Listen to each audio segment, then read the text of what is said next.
and welcome to my channel, the #1 place for singers looking to become profitable in the new music business. I'm Fiona Flyte, and on Wednesdays I share videos on mindset, marketing, and monetization. And on Fridays I share my own singing to inspire you to share yours. Are you in the early stages of growing on Instagram? Or are you doing okay with Instagram, but you know you could be better leveraging the Instagram story feature? In either case, this video is for you, because today we're focusing entirely on best practices for Instagram stories. First and foremost, try to post not just every day, but multiple times a day. Right now, this may seem daunting, just like going live feels scary to me. However, it's really just a new habit to form, and it actually won't take too long to accomplish. Now, you may be concerned about how you'll come up with so much content, but I promise it's easier than it seems, as the rest of these tips will make clear. For now, just trust it'll become easier and more organic the more you do them. Tip 2, don't overthink them. It's fine if they're not perfect or polished. Instagram stories are designed to be fleeting. They live only in a 24-hour cycle, and they can't be reshared except individually and by screenshot. And they'll only remain visible on your account if you choose to add them to your highlights. So feel free to experiment and take risks. Do jump on video and feel free to use filters. For the longest time, I couldn't understand why everyone looked photoshopped on their Instagram story videos, but I looked decidedly unfiltered. Then I learned about Snapchat. Yes, I'm late to the party. And shortly after that discovery, Instagram added their own filters to the platform as well. Keep in mind, using a filter isn't one of the best practices I recommend. It's just a way for you to feel more confident about how you look when you're first getting started and using your phone in bad lighting to capture the video. Why should you use video? Because it helps your audience to get to know you better. You want to build a core group of fans, right? By using stories, you can talk directly to them. Sing a few phrases of a new song, share about your artistic process, or a recent and meaningful lesson. You'll find more tips on the best kind of content to share on Instagram in this video about the 3 biggest mistakes I see singers and actors making on the platform. Tip 3, it's important to remember that many people watch stories with the sound off. So make sure to write a mini synopsis of your message on each clip of the story. This doesn't have to be word-for-word transcription, just a sentence or two summing up your point. If you have an outside link you want to share to YouTube, your website, or Patreon, for example, then definitely add the swipe up feature. As you may know, Instagram provides this feature to accounts with over 10,000 followers.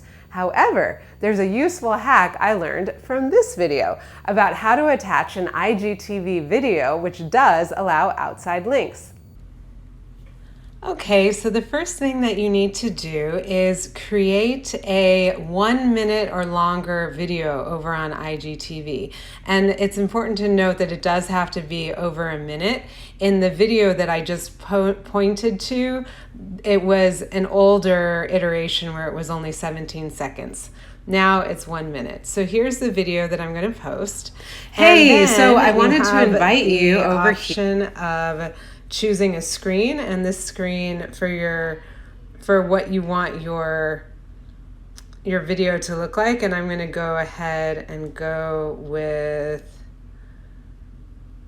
I think I'm going to go with that, even though it's messy.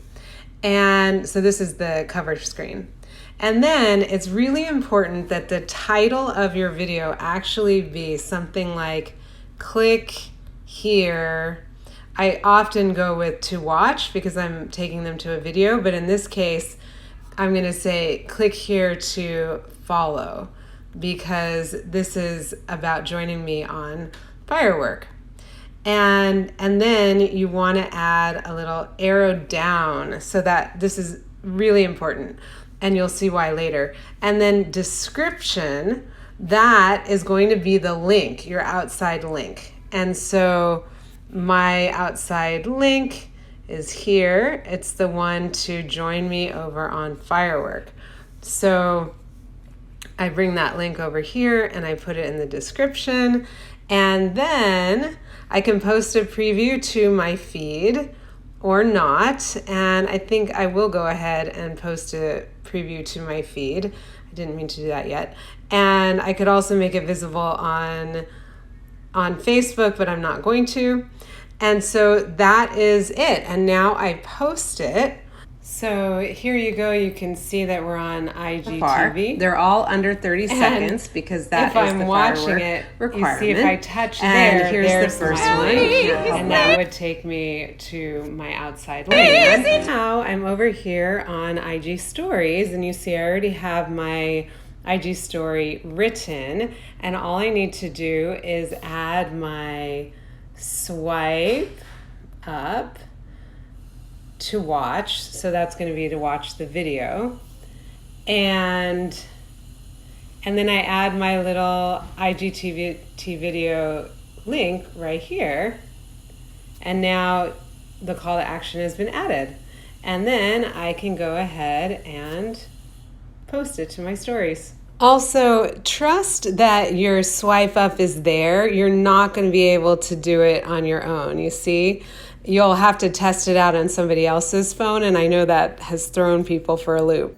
I use this feature whenever I have a new YouTube video to share. I also used it recently to announce my website launch and an article I'd written for Classical Singer magazine. If you head over to Fiona Flyte on Instagram, you can see more of my examples. But back to what else you can post to make your Instagram stories really robust.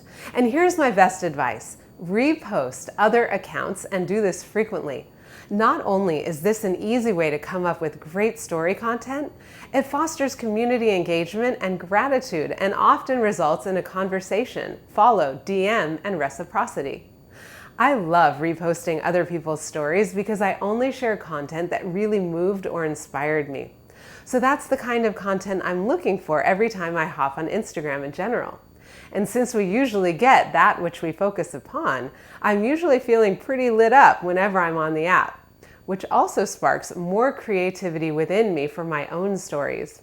Tip 6 is to remember that the Instagram algorithm likes us to use its features, so adding polls, quizzes, questions, etc. can really up your reach. Also, if you add hashtags and locations, you'll sometimes end up on the main story for that hashtag or story, which can dramatically increase your views. However, unlike your grid posts, where we want to limit the size of our hashtags and almost max out the number of hashtags we use, as I talk about in this video all about hashtags, the best practice for stories is a little different. With stories, I've found that the larger hashtags are more likely to get picked up, and adding more than a couple hashtags tends to decrease the likelihood that my story will be featured on any of the hashtag stories. By the way, if you'd like to download my hashtag guide for your grid posts, you'll find a link in the description below. It's absolutely free. Another nifty tip is that you can hide your hashtags, locations, and tags behind stickers and text blocks, so your viewers won't see them, but Instagram still knows they're there. Going this route will make your story look less cluttered. So here you see I've created a group of hashtags, and they look kind of, cluttered. So what should I do with them? Well, I can make them just a teensy bit smaller. And then all I have to do is put them over my text block, touch the text block, and look, they're gone. But I could also put them behind any of these pictures. And now they're gone. Sometimes I hide my hashtags, and sometimes I proudly display them. I used this tactic more when I was experimenting with adding as many as 5 or 6 hashtags to a story. Now that I'm only using a few, I tend to incorporate them into the overall look of the story. And another great hack is adding multiple photos, which I learned from this video. It's quite easy, and I'll show you how. Okay, so I've started a story and I've got one photo, which you already know how to do, but I want to add another one. So I head over to my photos and I choose one, I copy it, I head back to Instagram, and then all I have to do is press paste, and now I've got another photo, which I can put anywhere I want. Really understanding your brand and music niche will help make your stories even more useful to your singing business. So in my next video, I'll be teaching you all about personal branding, so definitely hit that notification bell. Now, if you found this video useful, please go ahead and like it, subscribe to my channel, and let me know in the comments below what other topics you'd like me to cover to help you further your singing career.